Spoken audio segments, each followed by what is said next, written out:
if the only way that you can matter in a way is to prove your masculinity, that's a very ineffective and vulnerable way of living. And ironically, that trying to hide vulnerabilities by proving masculinity, but it's ultimately and ironically the most exposed you can potentially be because in proving masculinity, it can always be disproved at any moment. And a lot of guys live like that. Welcome to Passion Struck. Hi, I'm your host, John R. Miles, and on the show, we decipher the secrets, tips, and guidance of the world's most inspiring people and turn their wisdom into practical advice for you and those around you. Our mission is to help you unlock the power of intentionality so that you can become the best version of yourself. If you're new to the show, I offer advice and answer listener questions on Fridays. We have long-form interviews the rest of the week with guests ranging from astronauts to authors, CEOs, creators, innovators, scientists, military leaders, visionaries, and athletes.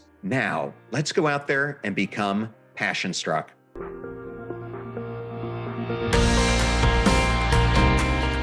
I am absolutely thrilled today to have Dr. Daniel Ellenberg join us on Passion Struck. Welcome, Daniel. How are you doing? I'm good. Good to be with you, John. Well, we've been talking about doing this for months, so I'm so glad we're finally able to do this discussion. And we're going to dive deep today into the concept of strength with heart. Daniel, your work spans psychology, leadership, and men's emotional development. But before we get into frameworks and other things like that, what moment first made you realize that the traditional model of masculinity was failing men? Probably when I was a teenager, because I was very aware then as somebody who was fairly athletic, but not a star in a way. I was always like in the mix, but not on top of the pile in a way, and was just aware of hierarchy and proving masculine, proving how tough you were, and proving how competent and on top of things you were. And that there was just this way that I would have side conversations with guys who were saying, "Yeah, I feel some insecure. I feel like," because I was always somebody who would be curious and be willing to ask the questions that most people wouldn't ask. And people would say things to me on the side, but it would never really come out in a larger format. And I could see some of the deleterious impact of having to keep everything close to the chest that in any way involves one's doubts, one's insecurities. And one of the things I've noticed as I got older and wound up becoming a psychologist is that it's hard being human. I knew that then, but it's very hard being human. And it's baked into the human system that there are threats. And we don't have to look that far to see people feel threatened quite often. And then what do you do with threats? Unmitigated threats will automatically trigger defensive reactions. And I actually think that's part of the biggest difficulties that people have is that tendency to get defensive or not being able to listen and being able to have to push and prove something. Yeah. And so I've just seen that in terms of the male side of things, this thing about having to prove I have to get my fingers in the right spring, prove masculinity is really a big problem. And I'd like to live in a world where people don't have to prove that you matter. I know that for you, John, mattering significance is just a core part of your orientation, which to me is hugely important, which is why I'm interested in you and your work. And if the only way that you can matter in a way is to prove your masculinity, that's a very ineffective and vulnerable way of living. And ironically, that trying to hide vulnerabilities by proving masculinity, but it's ultimately and ironically the most exposed you can potentially be because in proving masculinity, it can always be disproved at any moment. And a lot of guys live like that. Just one last thing, and then we'll jump into other things. There's a very well accepted theory in the male gender, which is called precarious manhood. It's Hmm. actually two Florida professors who were the ones who came up with this theory. And it's very simple and it was pretty obvious in a way, but it's basically that guys grow up learning that they have to prove their masculinity and that proving masculinity is difficult to do. And if you have done it, supposedly it's easy to lose, and it must be done in public. So there's something about that, these public displays of like masculinity that are a big part of the difficulty. You don't have to look that far in the world and see how much of our world is predicated on guys trying to prove how tough they are and how strong they are. And it's like, great. I think it is important to be resilient and strong. So I'm not doubting that in the least. If that's the way that you wind up mattering, it leads to a life of disconnection. Well, when do you think, since we're talking about mattering, when do you think that men or boys start internalizing this false sense of who they need to be to feel accepted by the world around them? Yeah. As a very emotional person, John, I feel sad just even thinking about it, frankly, because it's early. Right? Probably like 3, 4. If you look at early childhood development, little boys are at least as emotionally reactive as little girls, meaning that they cry probably more often than little girls. They want to be held, they want to be nurtured, they want to connect. And then they start learning these messages from the culture that it's just not very male. Like, what do you need? You don't need mommy. Be independent. It's going to get pushed toward premature independence, and I get shamed for showing vulnerability, like crying. Big boys don't cry. These messages are so powerful, and little kids on the playground who are just already doing this thing. I'm a big boy. I don't need this. I don't know. And because when they show that, if you really look at how people learn, they learn to avoid pain. That's pain, to get shunned or shamed in some way, and to gain pleasure. It's more important to avoid pain than gain pleasure, as it turns out. So we're talking about super early. And that's what happens with looking at male relationships. They wind up super connected, they hold their friends, and then they're told that it's gay, to hold your boy, to want to love your friends and things. It's crazy. And so we see the crisis of connection really beginning 3, 4 years old. And you can see these boys. Naomi Way has written about this. There's a lot of research, Judy Chu, there's a lot of research out here about how these boys really become armored, defended Hmm. against more vulnerable feelings. And the problem is that it is through vulnerability, it's through our humanness that we are able to connect with other people. And by saying, I'm not like that, I don't feel fear, I don't feel sadness, it's basically like, I don't feel, right? Yeah. Because you don't feel those things, you don't feel it. I feel anger because anger is a preferred and acceptable male emotion for men, not all. But it is what leads us to feel isolated.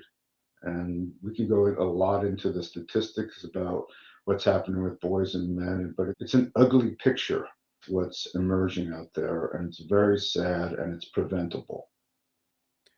Yeah, so a few weeks ago, I had Dr. Zach Seidler from Movember, who I know you know him personally, on the show. And one of the most startling statistics he brought up, since we were talking about men's isolation, is that from what he shared and you shared with me, 1 out of 7 men today have no close friends, no single best friend. And that to me is extremely alarming. Do you think that number is potentially understated? Yes, I do. I mean, so when I hear 1 out of 7, I think that's wrong, frankly. I And again, John, we really have to clarify what exactly a close friend means. Like what somebody may call a close friend is someone who they go drinking with. So I don't have that in my definition as a close friend. I have a close friend as somebody who you can be intimate with. And I don't mean intimate in the sense like that sexuality. I think of intimacy as the phonetic of like into me seek, so that you actually allow other people, in this case other guys, to see into you, beauty warts and all. And so it is through that I have difficulties. I may have a divorce potentially. I may lose a job. Life is challenging, and everyone has difficulties. And when we start looking underneath the surface, people suffer. People can be joyous also. So I don't want to paint a picture like everyone's just suffering and in pain all the time. But pain is a part of life. And if you have to hide that all the time, that's a problem. And this is part of what leads guys into drug addiction and the fentanyl crisis, which hits men much more than women. I don't know what the statistics are, but it's pretty significant. Males commit suicide at 4 times the rate as females. And so I don't think 1 out of 7 is accurate there. And again, it's definitional. What is a close friend? Yeah, I had what I consider two close friends who ended up taking their own lives. And I had been with them both days before the act happened. And the one gentleman, Tim, was this type of person that he was the guy who you could call it 2 o'clock in the morning, 3 o'clock in the morning, 8 o'clock in the morning. It didn't matter. He was always there for you. You could tell him anything. He wasn't judgmental. He was just a really good friend. And what was really hard for me in that scenario is when he was hurting the most, he didn't bring it up to me nor any of our other friends and felt that jumping off the equivalent of the Golden Gate Bridge here in Tampa was the way to deal Mhm. with it.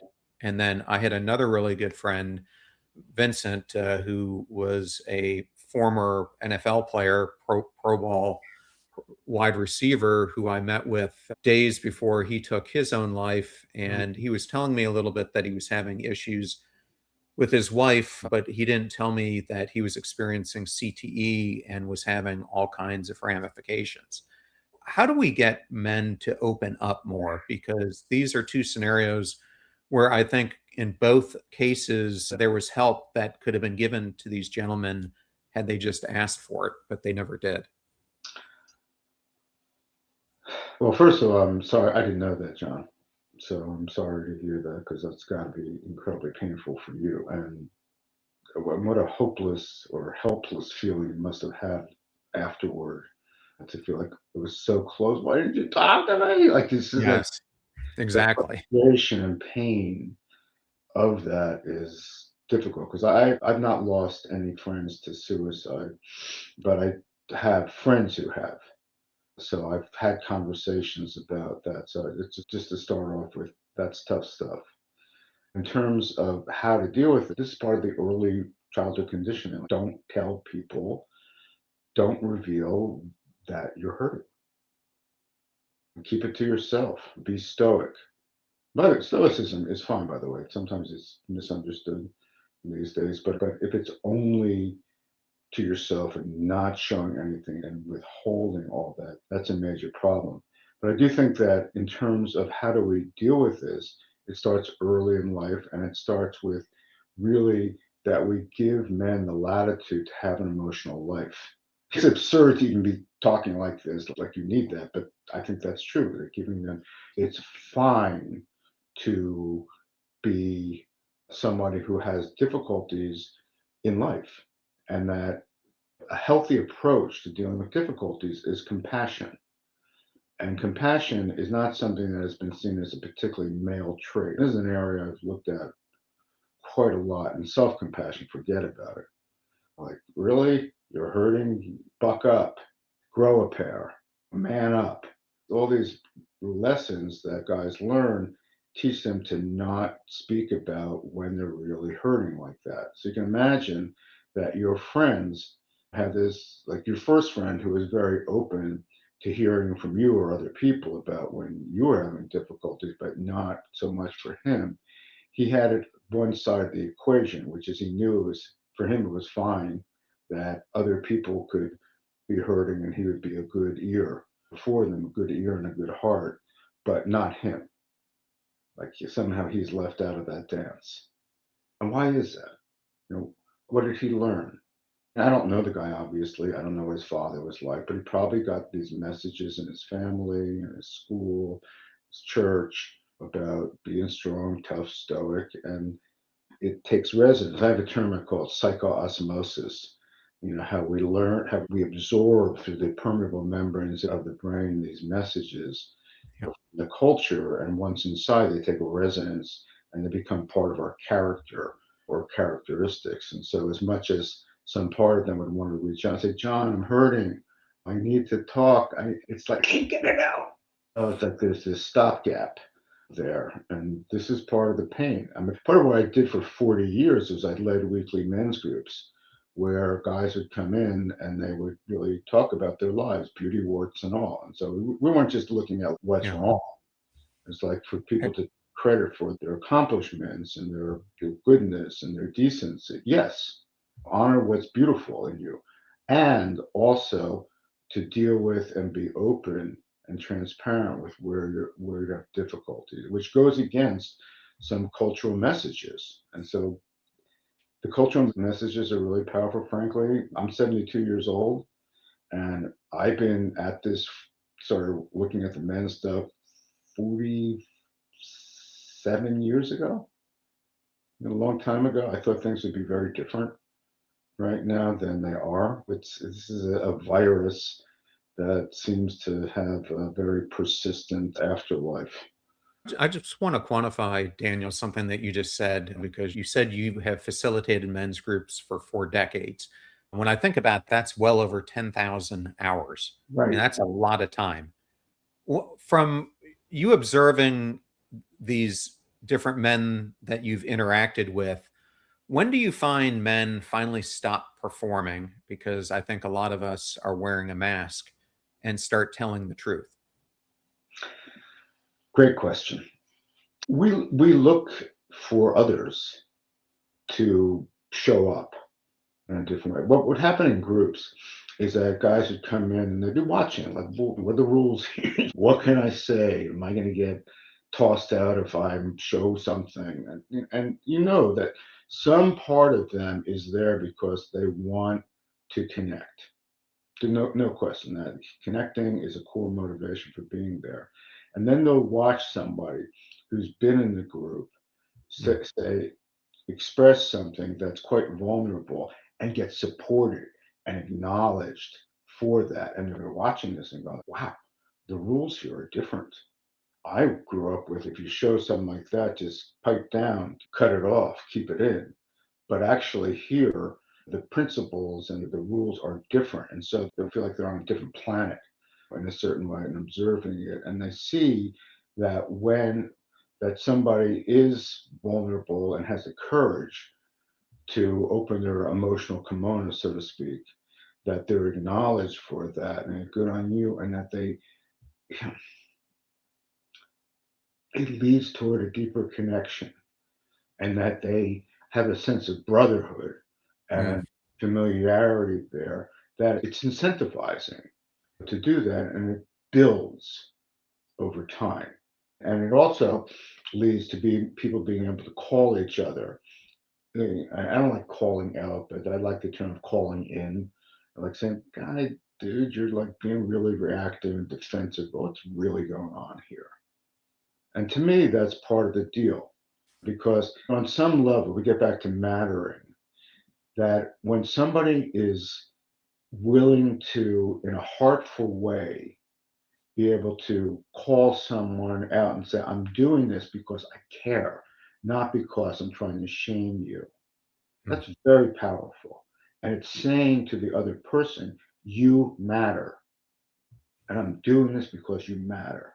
For some reason, I was thinking about John Wooden, the famous UCLA basketball coach whose teams won 10 national championships in 12 years. And one of the things he said about a really good coach is a coach is someone who can give criticism without causing resentment, and which I like. We need feedback. I know that the defended and reactive person I was, not that I don't have any defenses or reactivity, I certainly still do, but who I was, I wouldn't be who I am without my brothers. And literally over the years, I've had people call me in and say, Daniel, come on, you do better than that. I'm feeling very emotional right now, I think, because in some way I'm suffering from just observing what's going on in our country and the world. And it's not the love fest that I dream of. And I want men to be Yeah. better. And it scares me really, when I see some of the young men who are going into the dark reaches of the internet and the manosphere and learning these that somehow you have to control women and be in charge and be dominant. This is not a world of relationship at all like that. And I'm really concerned about it, frankly. So this is part of my own journey right now is not leading men's groups anymore, but actually being more involved with trying to make a larger world difference. On that front, you've written a lot about transcending limited aspects of traditional male roles. And when I think of some of your contemporaries who are out there talking about this a lot, I immediately think of Scott Galloway and Jonathan Haidt. What do you think they're getting right? And then what parts of masculinity do you think are misunderstood beyond what they're talking about? Or do you think they have it all covered? Well, let's take Scott Galloway for starters. I respect him. I don't know him personally. I have a great deal of respect for him. I think he's a straight shooter and I think he's got a lot of things right and he's got a lot of important messages.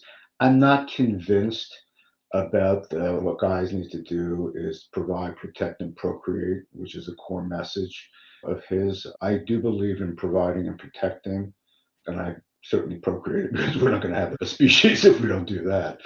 But I think that there are other things that are, I would accent more the courage to be vulnerable. I think he is quite vulnerable himself and willing to be courageous. So I don't think there's anything that I would say that he would necessarily disagree with, but I think I might accent something more than others. In terms of Richard Reeves, who's become a household name for a lot of people these days and writing a Yeah. voice, and I think that what he's doing is great. He's not a clinician, a therapist, a coach. He's a researcher, which is great, but he's actually made the case that is really important to make about how guys are suffering and we can walk and chew bubblegum at the same time by helping boys and men. We're not hurting girls and women. And this is the area that drives me, frankly, the craziest. This binary thinking.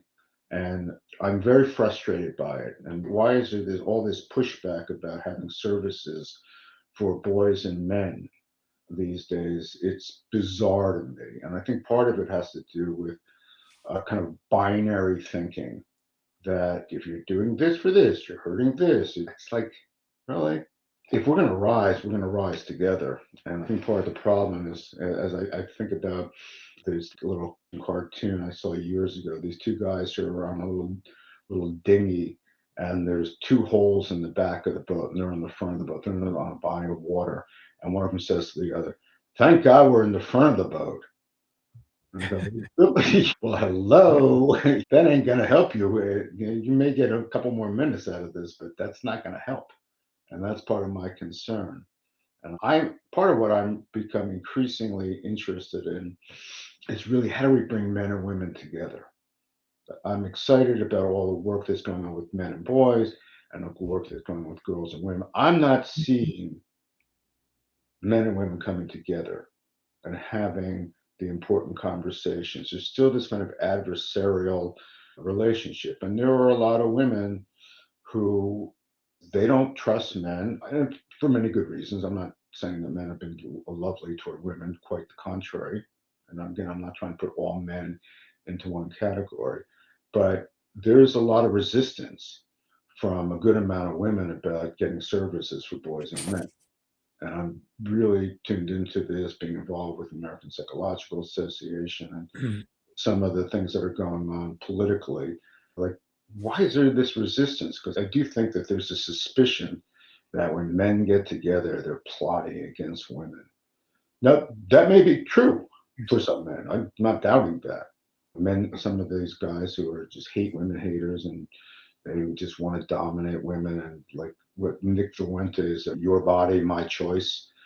That's sick completely. But we really, I think, pay too much attention to these extreme voices on the left or right, and not enough to all the people who want more collegiality and cooperation and compassion. And because they don't, The algorithms don't follow them. They're not as outrageous. That's good. Most of us want goodness in the world. We want positive relationships. We want love. We want safety. We want security. We don't want to hurt other people. But there are these extremes that get too much of the attention. And then everyone tends to think, a lot of people think, well, that must be the way it is. But it's really not the way it is.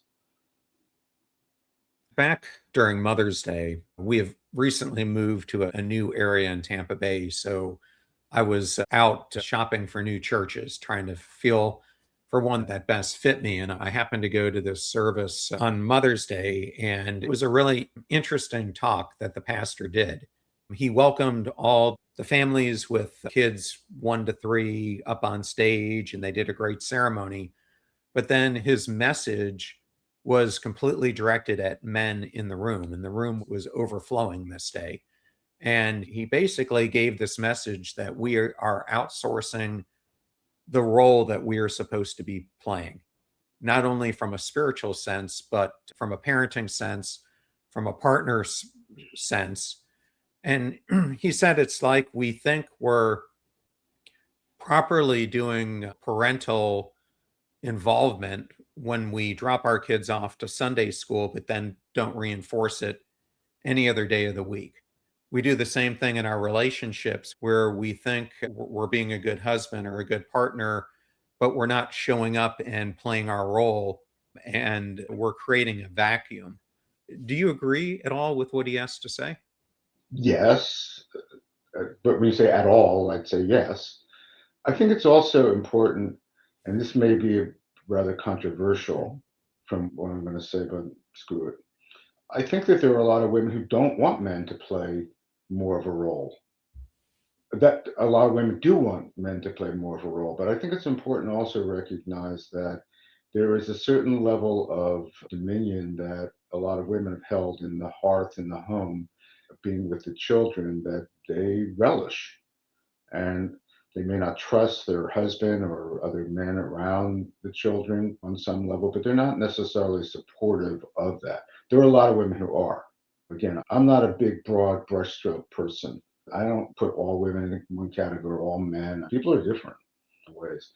I do think a lot of men do grow up in general not learning about how to nurture, how to be there with their children in a way, and they're just not steeped in the land of relationship. And that's part of, I think, what this pastor was speaking about. And I agree with that. I think that it's a problem, and that a lot of guys just need to, on some level, get some basic education around how do you be a good father?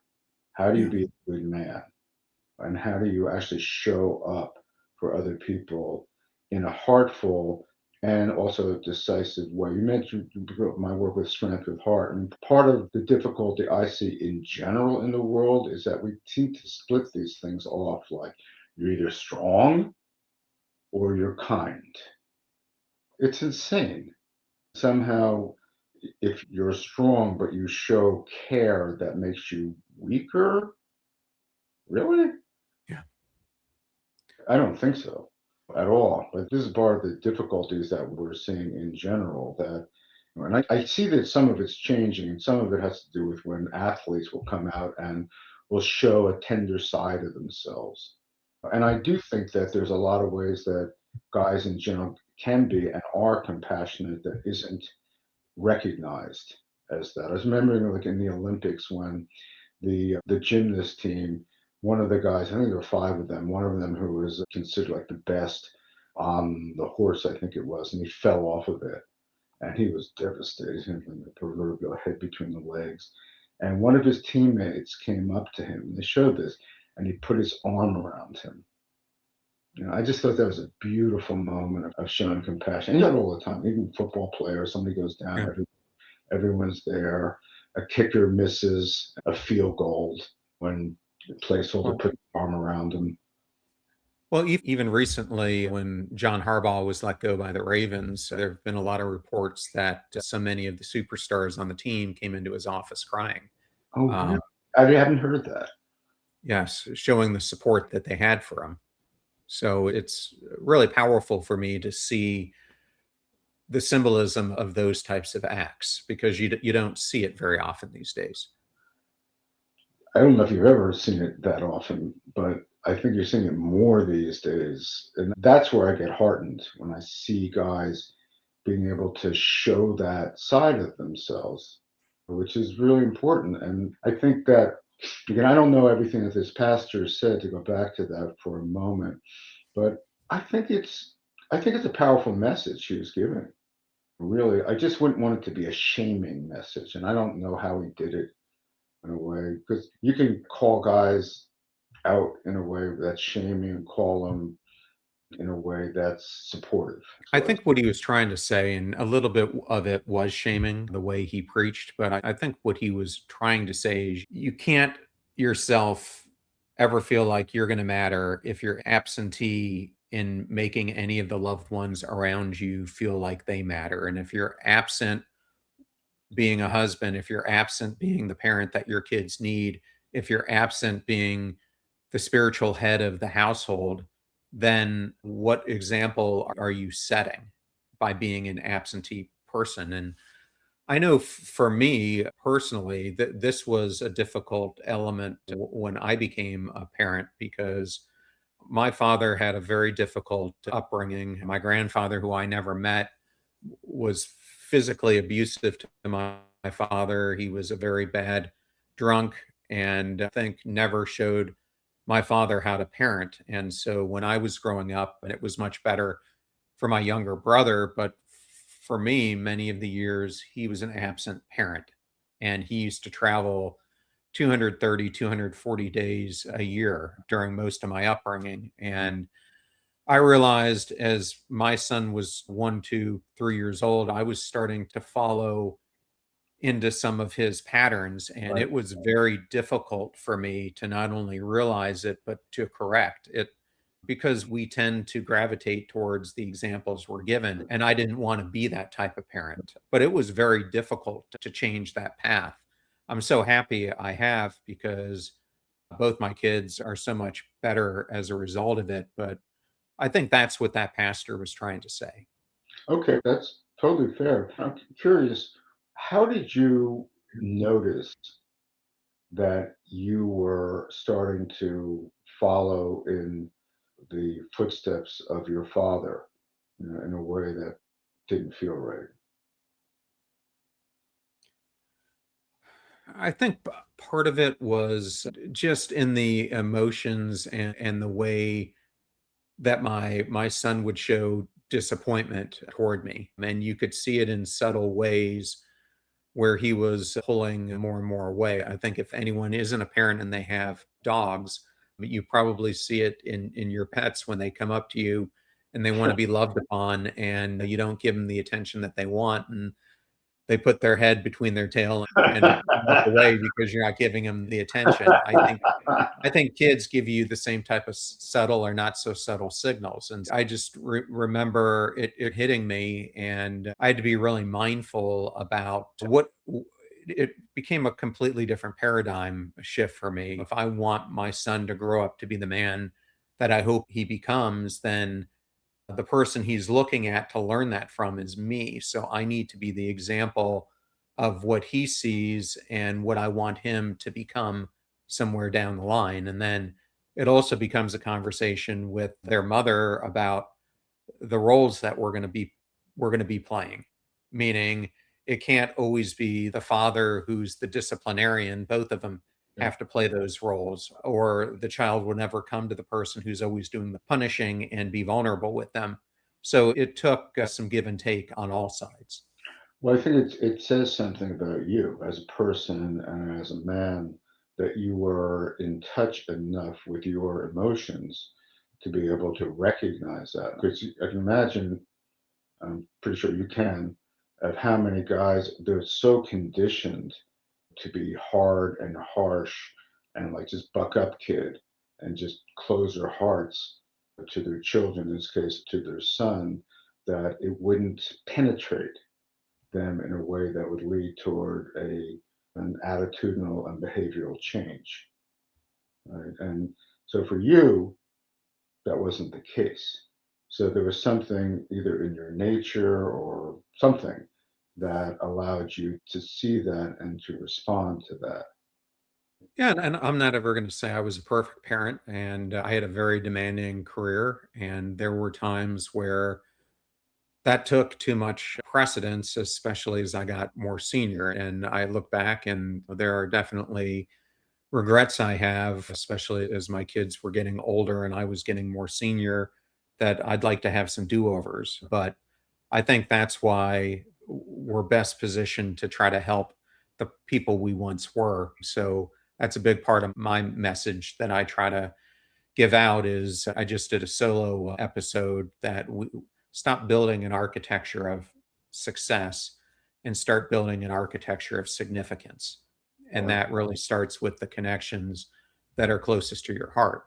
I don't know if you've ever come across the work of Dr. Stephen Post, but he has this book called Pure Unlimited Love. And I happened to talk to him, and then I talked to Mark Nepo, and we both were talking about this topic of love. And they both gave the same definition of what unlimited love really is. And that is when you are about to close your eyes for the last time, who are the people that you want to look at that one last moment that you have? And that's really a moment of unlimited love. you But I don't think we approach love in our lives with that intentionality, so to speak. no. But one thing, if I may note here, which I'm going to, is that when I acknowledged you about that, you saw that and you responded to that, you were very quick to say, "Well, it could have been better, and I wasn't perfect. I wasn't like that." I don't know how much you actually took in that you did do a lot, and I'm saying that because I just see it all the time with people. Is just a kind of much more of a focus on what you didn't do than what you did in a way, and I think that it's important to take in the good, right? In this case, and no one's perfect. People screw up. I have no belief in the word perfect at all. I think it's a terrible word, and I think people hold themselves to absurd standards, in a way. And we all mess up. The thing that really is most important in terms of parenting is when you mess up as a parent, acknowledge it. Working as a psychologist for as many decades as I did, I can tell you that the thing that drives people really up the wall is when the parent never admitted they were wrong, never Yeah. apologized, never said, "I yelled at you because actually I felt threatened at work and I was just totally stressed out and I took it out on you and I'm really sorry about that." But that's the kind of stuff that where people feel like that wasn't fair. But they also think like, it's because of me that you are suffering, and they take it on, the children take it on in a way that it's all their fault. And I'm a believer in just taking responsibility for, okay, you screwed up. I know you do that. So I'm sure you're not in that camp that I'm talking about at all. But Right. it's also the importance of just acknowledging that, yes, there's goodness. I was a much better father than my father was, Hmm. right? And take that in. Yes, because I do think this whole topic we're talking about masculinity is a generational thing, and the gap is widening because as I guess masculinity starts to fade generationally, the gap keeps getting bigger and bigger, and so that's why I think in a lot of ways it's becoming harder to close. And it's so interesting to me to see the disconnection that men are also having from pursuing education, Yeah, purpose, and community. right. And what happens psychologically when men lose viable pathways to meaning? Great question. Nothing good. Nothing. For sure. That's for sure. If you think about some of the prime drivers of life, purpose, meaning is way up there in there. And that's part of the problem with a lot of young guys is that they don't have a sense of purpose or meaning. What's the point? And they look out in the world, and this is really the first time in American history for sure where the next generation has less prospects than the one before, and maybe the one before that. So it's always been, oh, well, my child and my children are going to have it easier than I had it. Well, now it's actually quite not like that. It's to have a college degree, but there's no guarantee of anything. And if you don't have a college degree as a guy, boy, the prospects are awful. I have a colleague who's researching men who don't have college degrees, and it's a pretty bleak situation. And reality is that women, most people are heterosexual.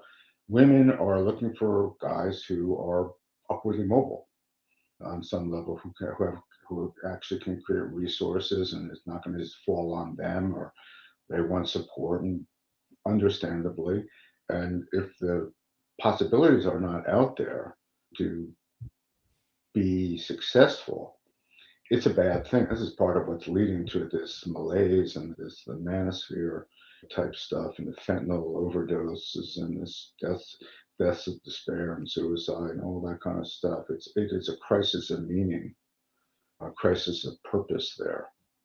And so I don't know really what the way out is. Certainly, there's got to be more kind of social support, and I'm not thrilled with some of the attitudes in the United States around everyone's got to pull themselves up by the bootstrap, and like we shouldn't have social support for.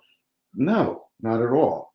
But I do think that it's all, and when we speak about education, there's just not a lot of enough focus on how do you create a life of meaning. Do you remember, John, when you were in elementary school, or middle school, or high school, when they're saying, yeah, let's have a course on how to create a sense of purpose Hmm. and meaning in life.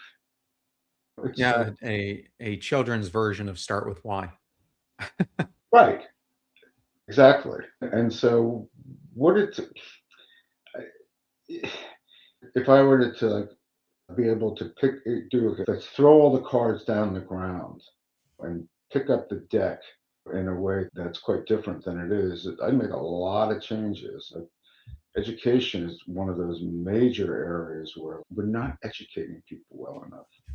Because if you think about education as preparation for living a full and good and decent life, we're not doing a good job. And certainly that's the case with guys who are just not oriented towards school. We're not getting, we could go off of, I know we don't have time for this today, but there are so many problems with with schools and education. I think about it in terms of the etymology. There's a one part of education, so it's educare, which is to put in from without, it's imparting knowledge to, and that's generally what we see in our educational systems. Is we're going to put this into you, and somehow Yeah. it's going to take resonance, and you're going to be fine with that. But the other part is educere, which is to draw out from within. We don't do that at all. That's like completely absent from education. And how do you help people bring out what is within them? There's a Paul the Apostle was quoted, and who knows if this is true or not, but it was like, if you bring forth what is within you, what you bring forth will save you. If you do not bring forth what is within you, what you do not bring forth will destroy you. And I think that's really part of this. Powerful words. Yes. I think, Some because powerful words. they are, they are. And I think about even the sense of mattering or purpose, like people have within them this creative impulse. Boys, girls, just it wants to create. And we can look in the world, and a lot of things, incredible things have been created by human beings. There's no question about that. But I think each individual has something that wants to come out and wants to flourish, wants to thrive, and needs the proper environment to nurture and help vitalize that which wants to come forth. And I don't think we're doing a very good job at creating those types of containers and context for that. And I think that we need to really have more groups, more education around how do you actually nurture and support your own creative impulses. Yeah, I think that's a good line of thinking, Daniel, because what I think about all the time is when men don't feel that they're needed and they don't know that they matter, they don't get that reciprocity felt back to them, then they replace it with all kinds of things that are causing them to feel numb and apathetic and unseen. And I think that's one of the biggest contagions that we're dealing with in the world right now. 100%, exactly as you put it. Well, why do you think I want to talk about social media and the types of people that men are gravitating towards. For these people who have lost that gap, why do these simplistic online identities that focus on like hyper dominance, grievance, contempt feel so appealing to these men who are struggling? It's certain. It's certainty. This is what you do. This is how you do it. See, these guys come across as hyper confident, never in doubt, never wrong. They know what's going on, and they're going to tell you exactly what you need to do, and just put on your big boy pants and just go out and do it, and you'll be a confident, secure, and successful man. On the one hand, that guys want to be confident, secure, and successful. That's appealing, but certainty is absurd, and we always have to deal with ambiguity and complexity and the challenges that you're not really sure what to do at a certain point, to acknowledge you're not sure, right? That doesn't mean you're insecure or that you're weak. It means that you're actually seeing that there are so many circumstances that are you're just not sure about. So if you can actually start to learn and listen to yourself more and go inward and feel what feels right, a kind of intuition there that is something that is only generated from within. Now, obviously, you're going to be taking in outer resources and you want to talk to other people and listen, be open to feedback, right? Because that's part of how we populate our inner world is through the outer world, and we're dealing with that ongoing dynamic between inner and outer. These guys on the internet are just telling you just do this, and you got have it done, and that's appealing. And wouldn't that be nice if it were that simple? Just do A, B, and C, and everything will be fine. But it turns out that it's not. Nor is it said for every complex problem, there's a solution that's simple, neat, and wrong. And that's part of the difficulty is that we're living in an increasingly complex world and people don't know what to do. It's freaking scary. It's destabilizing, and we're living in an increasingly destabilized and destabilizing world. And simple solutions are lovely ideas. And just be tough, be strong. We're going to go back to that. There's something that's appealing about that. And women want much more from men now than they used to. I mean, you're going to be a provider, protector, procreator. That's many times in history, and that worked. That's the way it worked. It was fine because that's where we were from our evolutionary history. But that's not where we are right now. Yeah. It's a very different world, and it's a very confusing world. And I think that we need to really be much more focused on how to develop self knowledge or selves knowledge, as it were, because we have different aspects of ourselves and be able to draw on that inner world and to be able to have groups of people who you can actually talk with and explore with. And what do you think about that? I see the world so differently now than I used to, and not because I've come up with any great insights myself. Some perhaps, but most of it's been through the learning from other people and being open, to that. And I know that for you in your podcast and in your work, you're teaching people, you're giving people opportunities to learn more about themselves and to really find a way to create a life of mattering. Because you've come to realize, and I totally agree with you on this, that if people don't believe that they matter, nothing else matters. Right? Well, I started to look at so many of what I'm now calling the symptoms that we're naming in society, the loneliness epidemic, people feeling burned out, people feeling hopeless, whatever it is, all of those, when I started to look at it, they all connect back to the feeling of antimatter. Yeah, And that's why these things are happening.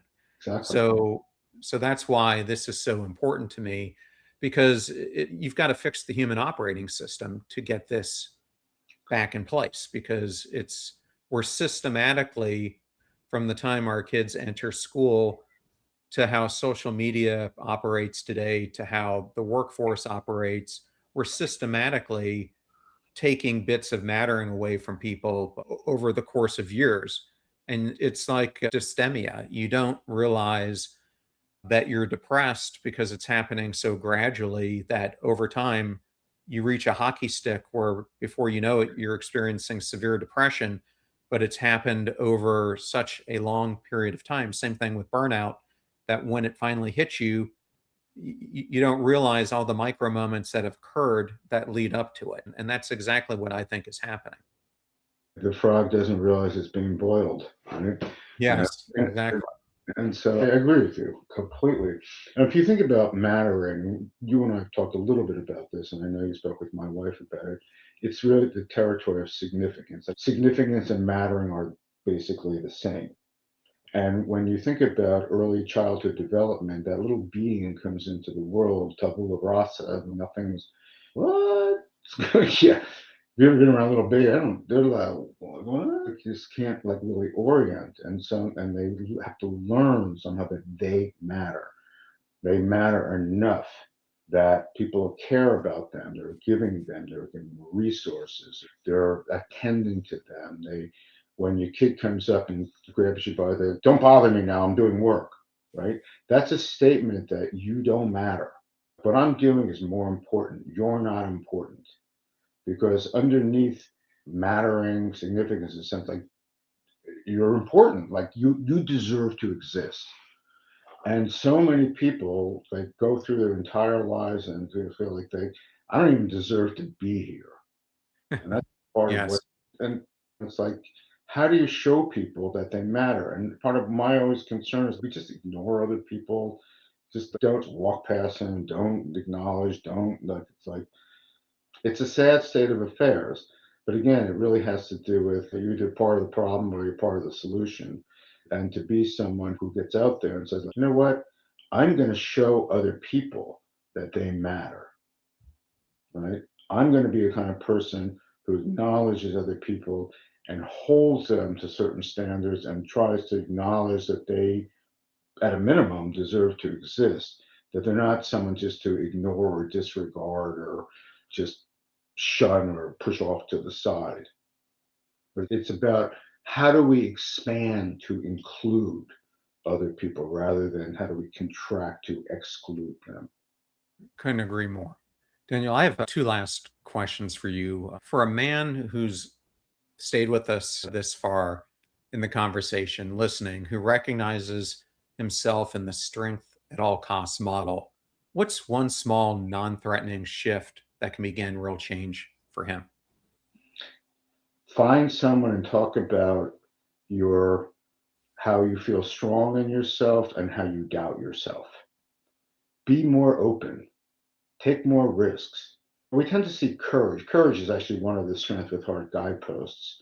Tend to see courage as the willingness to run into a burning building, which it is courage. I'm not doubting that. But there's a courage that I don't think people tend to think about, which I call interpersonal courage, which is the willingness to share beauty, warts, and all about yourself as openly as possible with at least one other person, ideally in groups, but certainly one other person. It's part of why people go to therapy, go Okay. into counseling or coaching in some way that they can disclose to others. And it turns out that willingness to disclose to others is actually part of what leads people to develop more self awareness. And self awareness is deeply connected to leadership and positive relationships. It's actually one of our guideposts also is awareness or noticing. And so I would say go out, take some interpersonal Yeah. risks, and have the belief in yourself that even if it doesn't go well, you're going to survive. It's not a survival issue for you, but you need to do this in order to bring your insides into the world. And the way you bring your insides into the world is through relationships with other people. So that's one thing I would say. And I think another is that the willingness to look into yourself and to recognize that you have strengths also. I think part of the reason why I was saying when I said to you earlier about, hey, that's cool that you essentially were to be a good father in that regard. And when you were saying, well, it wasn't perfect, that kind of thing. I wanted you, and this isn't like this is common, so I'm not trying to call you out at all on this, is to say, yes, I do have strengths and I have done good things. I think a lot of times people are just so miserly with themselves around just acknowledging what's cool about them and what's good. So this is not about taking some self inventory about all the horrible things and everything like that. That's not what we're talking about here. We're talking about being measured about this and being judicious and being able to say, these are positive things about me, these are not so positive things about me. What can I do to make a difference? And it turns out that one of the best things you can do is to be in relationships with other people in an open and transparent way, but finding the right people to do that with. And sometimes you trust someone and you're wrong, but that's the courage part. Yeah. And you go like, how do I learn from this, and how do I course correct? And okay, that didn't work, but don't give up. I've seen so many people. I talked to somebody once, and he chained me, and I'm never going to do it again. Come on, seriously, you're going to give up that easily? No, don't do that. Don't do that. Stand up for yourself and stand in yourself and just go, I'm going to keep pushing forward no matter what, and don't give up. Thank you for that, Daniel. And I had this last question. If you had the opportunity to redefine masculinity in a single sentence for the next generation of boys, what would you want them? Yeah, what would you want them to know about strength, heart, and who they're allowed to be? I would want them to be more interested in being a whole and integrated person than to be seen as masculine. I don't, it's interesting. Like this word masculine is something John, you can't imagine how much time I've spent thinking about this, about toxic masculinity or healthy masculinity or masculinity, and I hear it all the time. And there's a part of me that goes, I wish we didn't even have the word. Like I wish that didn't even exist. Like guys didn't have to prove something about masculinity or that they're your whatever that means, it's fine. See, part of the difficulty is that there are words that are considered to be, or traits that are considered masculine, independent, tough, strong, take no, like these are masculine traits. Feminine traits are nurturing and kind and compassionate and being able to listen. And so that's part of the problem is that we call these traits masculine or feminine. And I don't think that's healthy. I think that really what I want to see is a world where women can have all those traits. They can be aggressive, they can be confident, they can be things that are seen as masculine. Men can be nurturing and kind and compassionate and do things and be in a way ways that are seen as feminine. And so I would want to really deconstruct it from the beginning and question, is it you're trying to be masculine? I know I feel male, whatever that means. I don't feel I'm a guy. I've always been very guy-ish, whatever that means in a certain way. I like sports. I think women like sports too, right? So I think that we limit ourselves by trying to fit ourselves into these little boxes that are called masculine or feminine or this or that. And so I want a different kind of world where people can be more expansive.